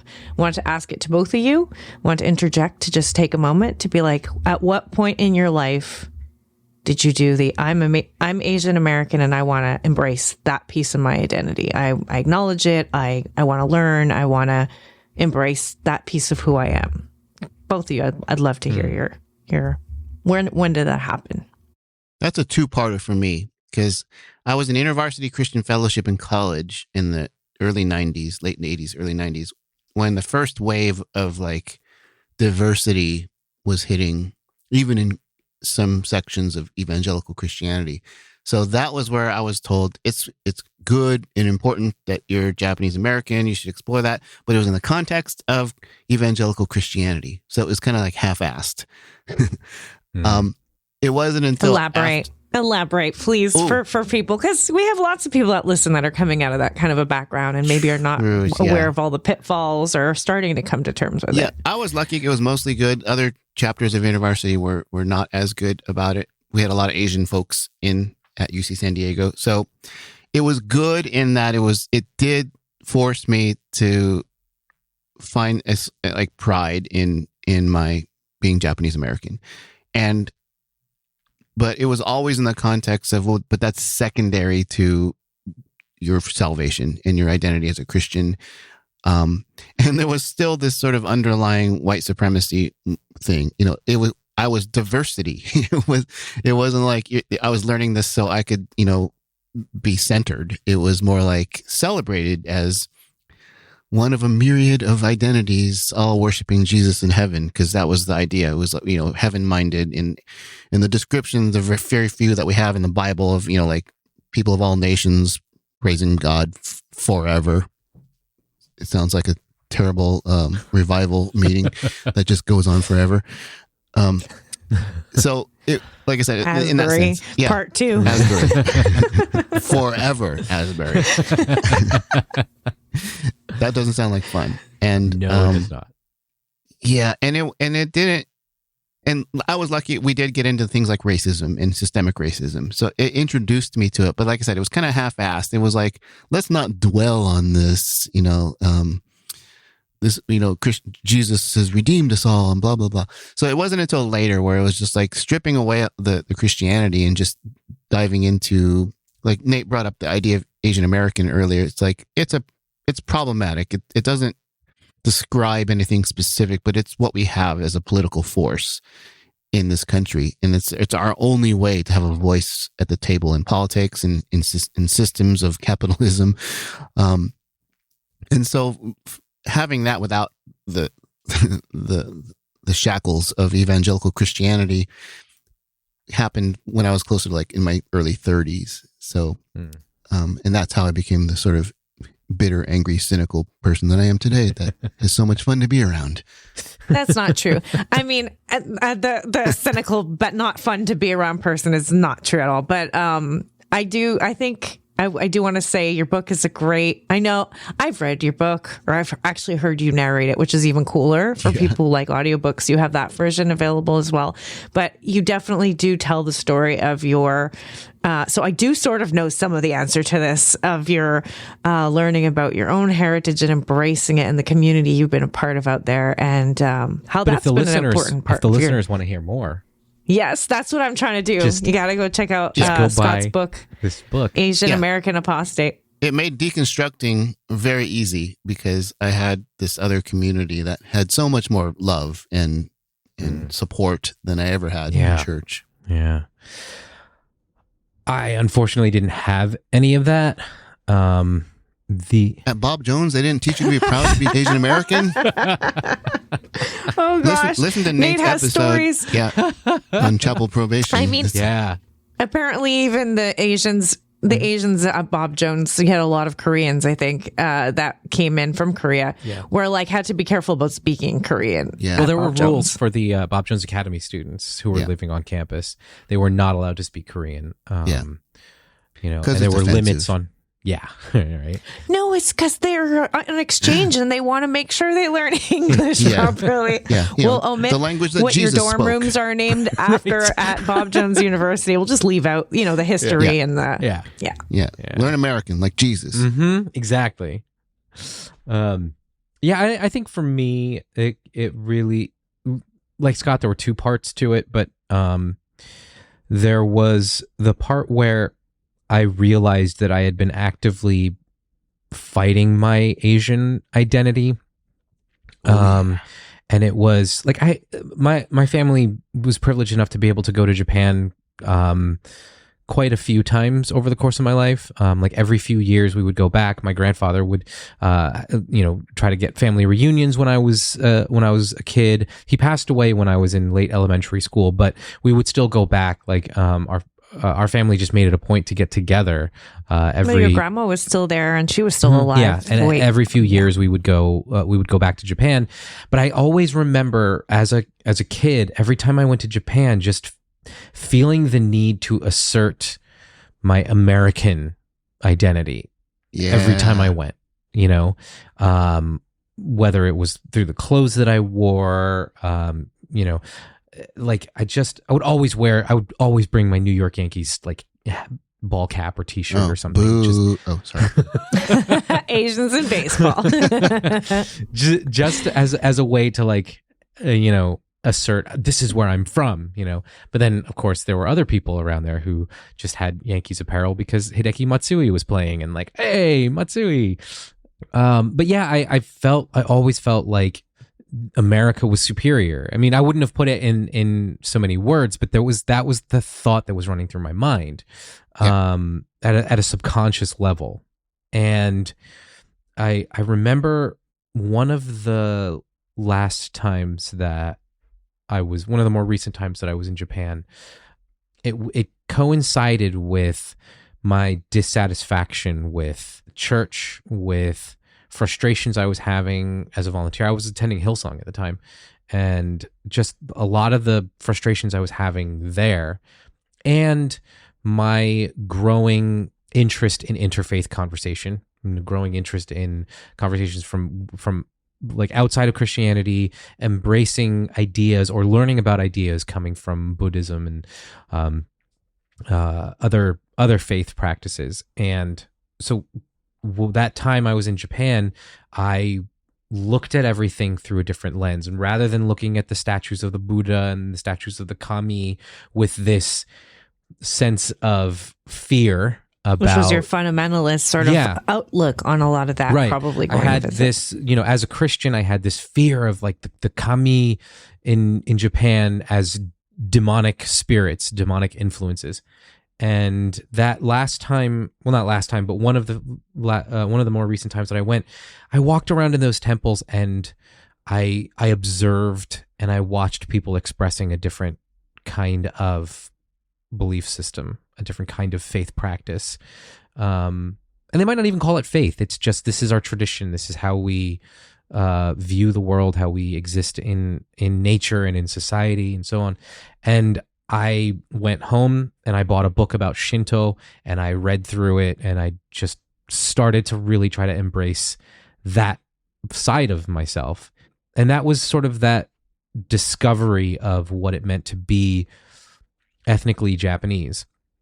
The part about being Asian American, that awakening came about in the pandemic. And that awakening came about as just the anger towards, like that. And that's when I discovered the connection that I had to Korean Americans, to Chinese Americans, because we were all looked at the same way. It didn't matter that people weren't going to look at me and think and ask, oh, are you Chinese American? No, to me, to them, I was one of the ones that brought brought COVID here. So like when I made that sort of discovery, that's when I started diving into the history of Asian America. That's when I went and read about Vincent Chin, which ironically enough is a similar sort of story, right? Vincent Chin was killed because those guys thought he was Japanese and they targeted him because they were out of a job because of the Japanese auto industry taking over and putting a lot of the American auto workers out of jobs. So and they were not convicted. Right. Yeah, and if you're listening to this episode, you should go back and check out the episode that you guys did on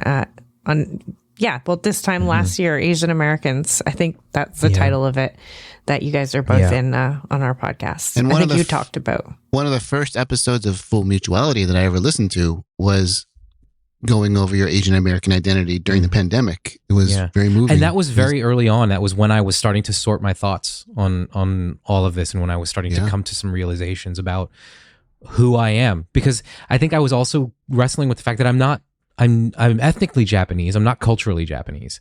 So I don't understand that culture. I don't live and breathe in that culture, but there is something that I am a part of, and I was discovering it, unfortunately, through circumstances that were very painful and difficult to see unfold in front of me. But it was something that like opened my eyes to a community that I was a part of here. And I went to my brother and I went to a Stop Asian Hate rally in Manhattan, and it was powerful. I remember during the pandemic how much you were when you were here, we were living together during the pandemic, and we were sort of locked down for a bit too, cooking so many Asian dishes, and like just cooking for my kids, and they were exploring, the stuff that you were making for the first time, and coming up with their own favorite, like having their own favorite dishes that you make that are Asian. And I remember that like being something really important at the time for you.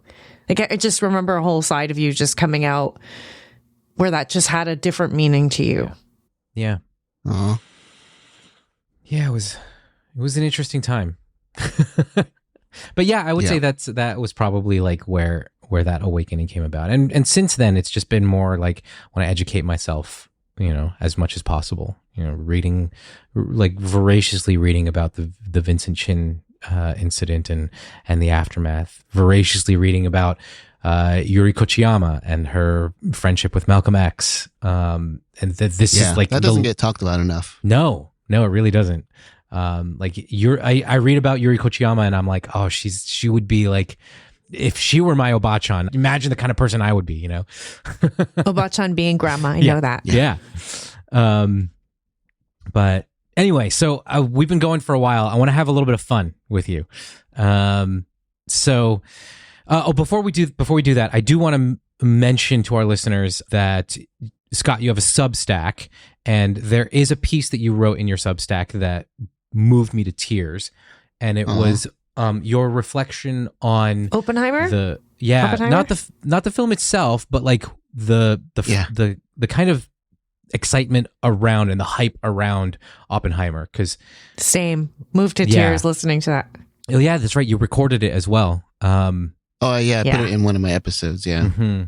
Yeah. And I listened to that from your podcast, and I think everyone needs to go check that out. Go listen to that. It's moving. It's powerful.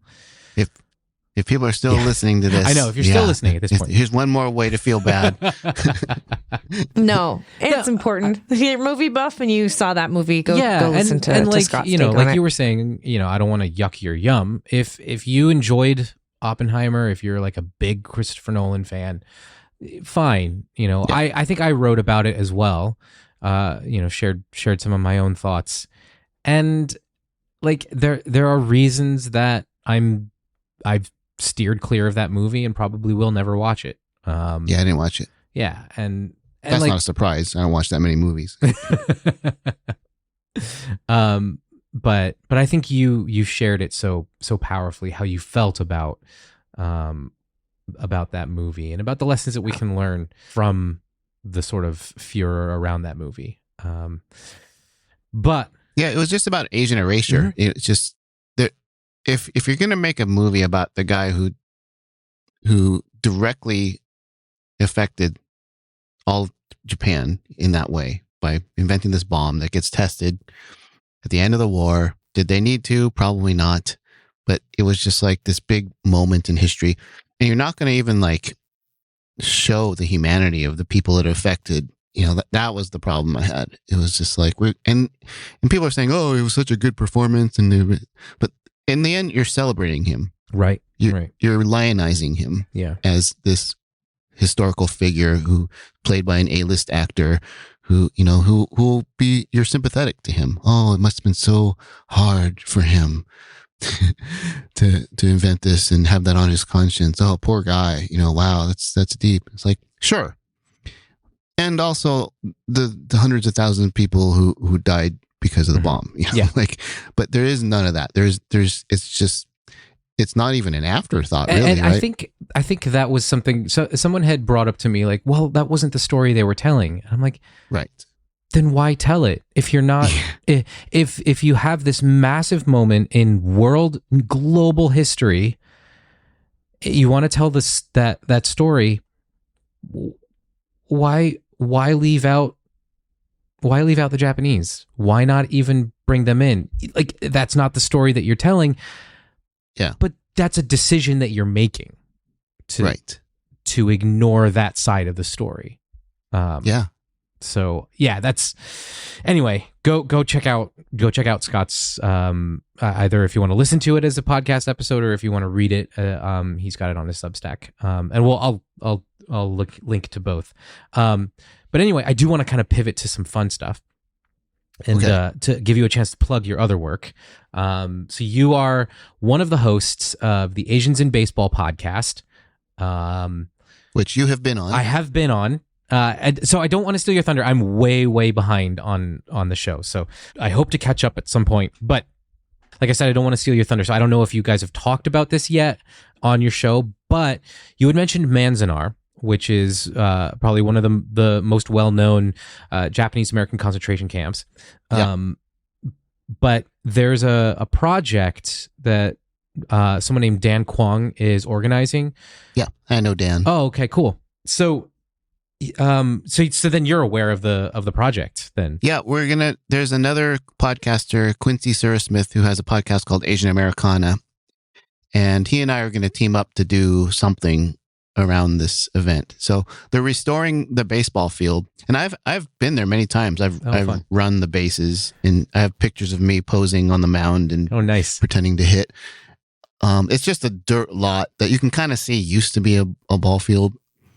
So for the last couple of years, they've been restoring the baseball field to be an actual field you could play on, because the dirt is real loose. It's like a sand lot right now, or it was. And they're going to have a game next month in May. Maybe it's already happened when you're listening to this, but it's kind of a sentimental thing, because despite all the atrocities about camp, the Japanese Americans made the best of it. They started growing their own crops, and they had Boy Scouts, and they had school, and they had hospitals, and they had a post office. They tried to create all of the trappings of normal, quote unquote, life inside these camps. And one of those was baseball. They had baseball teams, and they had football teams, and they had basketball teams. And in Manzanar, it's next to a series of towns that lead up to Mammoth, and they would play against these other teams, these white teams. They would get bussed in, or they would bust them out to play. So baseball was a big part of the culture of pretty much all the camps, as long as the weather permitted. And there have been movies made about this, and stories written about the culture of baseball in the incarceration camps. So yeah, it's going to be cool. I'll probably get a little weepy watching them play baseball. Wow, that's really exciting on this field. So if you are interested, go check out Asians in Baseball, co-hosted by Scott and Kim and Naomi. Yeah. It's a fun podcast. It could also be subtitled The Shohei Ohtani Fans. Yeah. It's calmed down because Naomi was going to marry him, and then turned out he was already married. So that's kind of taken some of the thunder and the will they or won't they aspect of the podcast is kind of killed. And he's not pitching this year. He's rehabbing his arm. But it's great. It's kind of like along the themes of what we've been talking about. There's so many Asian and Asian American players now. We've clocked 46. Oh, wow. A lot of them are Hapa, so they have, not Asian last names. But in addition to the famous players from Japan and Korea, you have a whole host of Asian Americans who are kicking ass and doing great. And so and we talk about race and identity and just life, and we make fun of the Yankees a lot, which I need to bring you on so you can defend yourself. That's part of the reason why I haven't tuned in a while. I'm like, oh, there's just so much Yankee hate on this thing. Yeah. No, we talk shit about the Yankees in every episode. It's true. So we need some East Coast representation. Yeah, I'll come back in and do what I can to defend the team that I grew up with. And I'll say this: the Dodgers suck right now. As of this recording, April 23rd. It's April 23rd as we're recording this. Yeah, what like they suck. How can you? They have the how can you make any judgment call? But they're not playing great. You can't make a judgment call on a baseball team in April. No, you can, because they. And I'll tell you why. Because they spent $1 billion. Okay, that's fair. To shore up this lineup, and the Royals have a better. The Pirates are better than the Dodgers right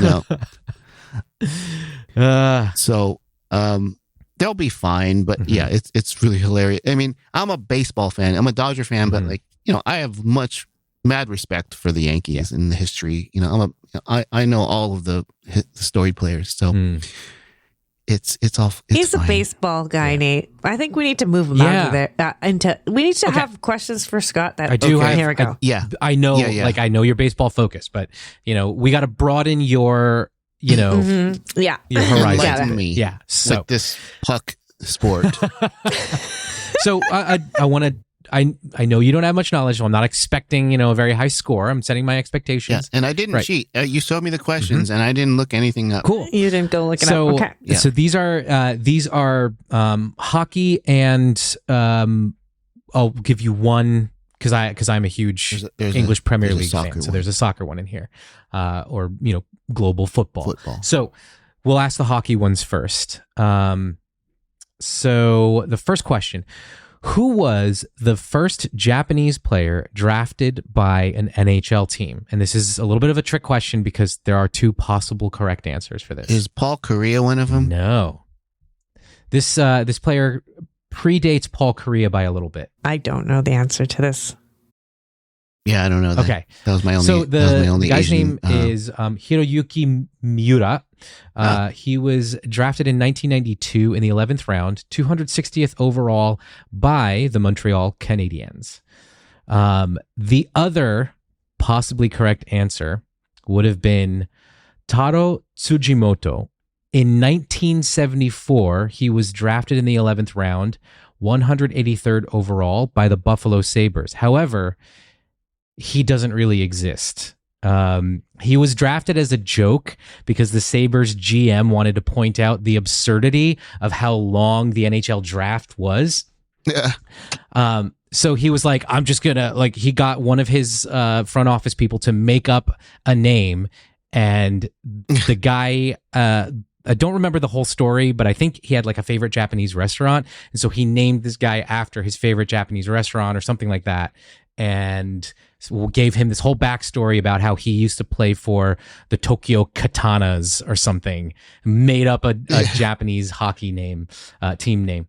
Okay, but I gotta give credit that they actually used a real Japanese name that could actually exist. Yep. It wasn't one of those just gibberish sounding names that people make up. So. Yep. Ironically enough, 2 picks later on, Dave Lumley, who was drafted 199th overall by Montreal, and Stefan Persson, who was drafted 214th overall by the New York Islanders, were both instrumental in winning the Stanley Cup multiple times for each of their respective teams. So the Sabres kind of missed out. Just to make a point. Yep, just to make a point. Okay, next question. How many current NHL players are there of Japanese descent? I'll give you some bonus points for each one that you can name, and half bonus points for if you can name a team that has a player of Japanese descent. Okay, I'm going to guess 4. Wow, you got it. There are 4. There are only 4 in the whole NHL? There are 4 players of Japanese descent. I know a quarter of all the Japanese players is what you're saying to me. I can name a quarter of all the Japanese players in the NHL. Well, you used to have the jerseys behind you when you. Oh well, when I you had did one of the this. players, yeah. Was it but now I moved to Tomiyasu? Oh, that's not a hockey player. Oh, that's a soccer player. That's That was- soccer. Yeah. So now you've got I an don't remember answer the names. to a later question, but Suzuki. Oh, you got it. That's the only one I know. Yep. Suzuki. Nick Oh, really? Suzuki. I was literally just guessing a Japanese name. That's a good one. He is actually related to David Suzuki, who is a really famous Japanese Canadian environmentalist.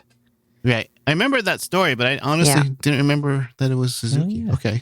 Yeah, so Nick Suzuki is the captain currently of the Montreal Canadiens, which I absolutely love. They're the team that I follow and root for. They're our team, yeah. And it's so much fun that the captain of our team. Cool. Well, what's fun is too, like, obviously when Suzuki hit the ground running, he was doing great from the get-go when he got signed on to the Canadiens, and you were a fan of his, and of course being Japanese American, but he was not yet the captain when you bought your Suzuki jersey, he was not yet made the captain of the team at that point. So it's kind of been fun to watch. Not only his run to they made it to the finals with Suzuki, which is incredible because NHL has 30 something teams. And so to make it to the finals is kind of a big deal. It's kind of a rare thing. So especially for a team that was not doing that well going into the playoffs. They were having a really crap season. They so were it the was wild a real card fluke team. they made it. Yeah. That they made it all the way. But Suzuki was he the captain the year that they made their... No, he wasn't the captain. He wasn't. It was the year after. Yeah, he was named captain think. the year after that. Yeah. So he's Japanese Canadian? Yeah.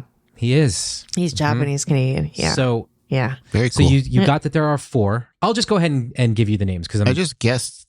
I told you I didn't cheat, and I didn't. I'm literally just throwing. Well shit done. out You there, saw it on Nate's jersey when we entered at our wedding reception with our Habs jerseys. So I'll give you the other 3 players. So Kyler Yamamoto, who is Japanese American, plays for the Seattle Kraken. Kiefer Sherwood, who is Japanese American, plays for the Nashville Predators, and his brother Cole Sherwood, who's currently a free agent, but most recently was signed with the Columbus Blue Jackets. So there's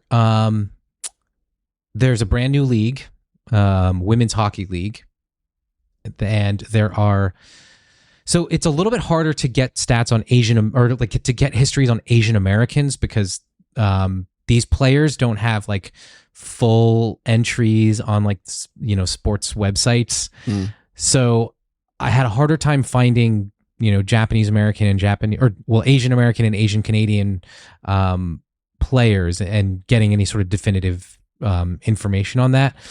But what I did find is that there are 2 players in the PWHL that represent Asian countries, the PWHL being the Professional Women's Hockey League.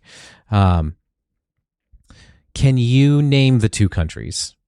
And you literally could just take a shot in the dark and you'll probably get them both right.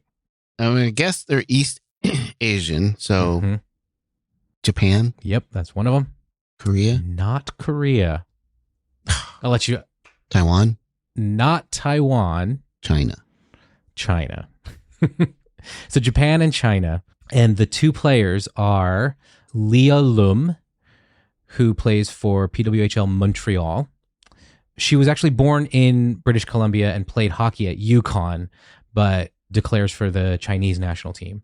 And then the other player is Akane Shiga, who plays for Ottawa, was born in Hokkaido, previously played for the Obihiro Ladies Club, and currently plays for the Japanese national team. So there's hockey in Japan? There is hockey in Japan. Is there hockey in Korea?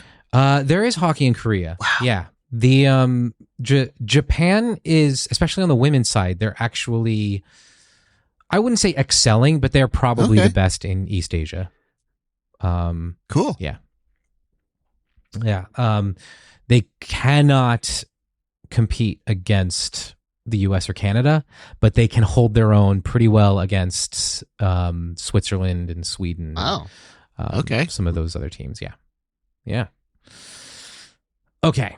And then I will pivot to English Premier League, soccer or football. You're just going into all your favorite sports. Yeah, Scott. You're basically. Like, Yeah, you look, got your I'm- baseball Yeah. podcast with all the stuff you know in baseball. Yeah. Now I'm going to No, take you it's out of your sport. Well, you're on Put our you in ones podcast that now, I'm so growing. I'm taking you out of growing your as a comfort person. zone, and It's fine. It's good. Gonna finish off with your English Premier League, Nate? we'll Yeah. wrap it up with the English Premier League. How many current Japanese footballers play in the English Premier League? I know one. I'm gonna And- guess there's more than there would be in hockey. So because football is huge in Japan. It Is is it Japan only or but- Asian? Just Japan, right? just Japan. I mean, it's Okay. Yeah, they're not that great. So I'm gonna say 2.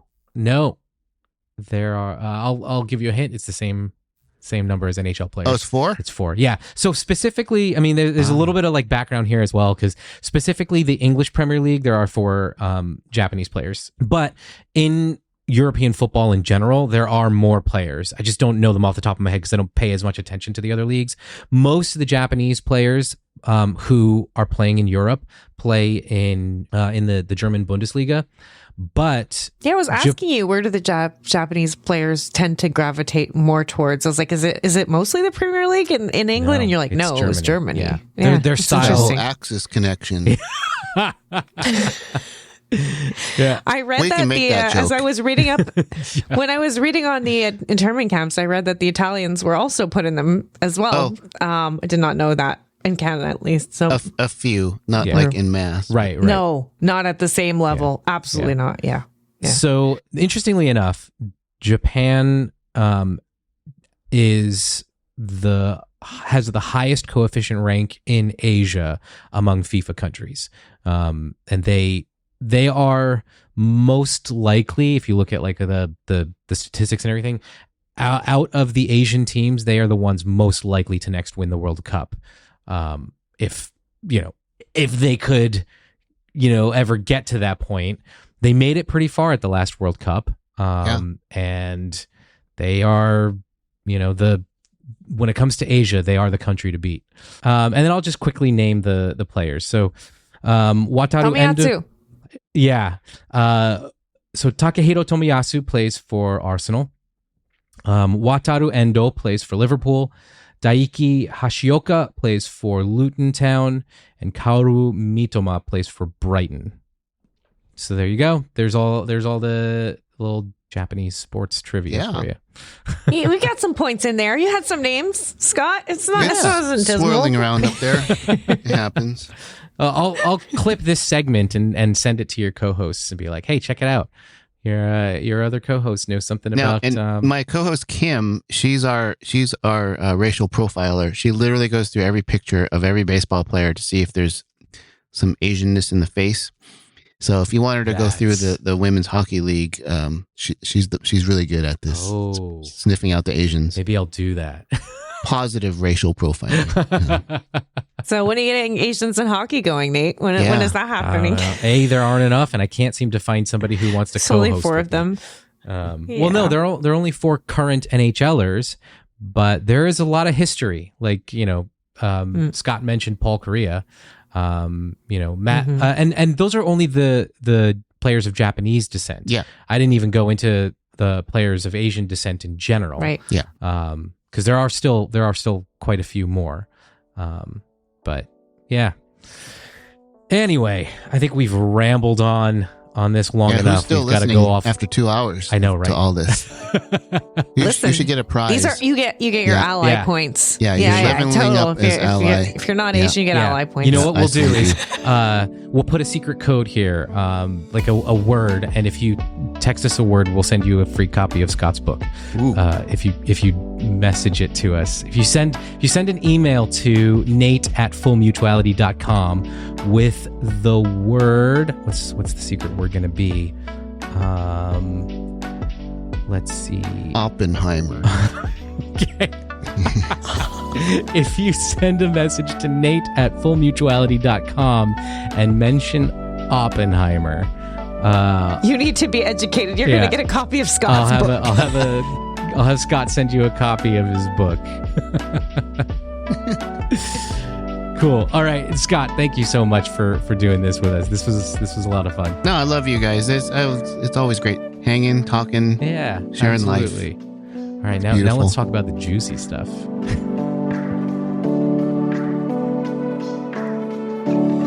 Thanks for listening to another episode of the Full Mutuality Podcast. We're so glad you decided to join us today. If you haven't already, please subscribe to us on your favorite podcast app. We're available on Apple Podcasts, Pocket Casts, Spotify, and pretty much every other podcast app. Just search for Full Mutuality on your app of choice or visit our website, fullmutuality.com, for links to all of the apps that you can subscribe to us on. And if you enjoyed what you've heard, we'd love it if you could leave us a review on Apple Podcasts, Spotify, or on our website. A quick review is one of the best ways you can support us. Speaking of support, you can also partner with us on Patreon. For just $5 US a month, you'll be helping us produce this podcast, and you'll get access to other content such as exclusive episodes, access to occasional live-streamed recording sessions, and more. Just head over to patreon.com/fullmutuality to sign up. Thanks again for hanging out with us today, and we'll see you on the next episode of the Full Mutuality Podcast.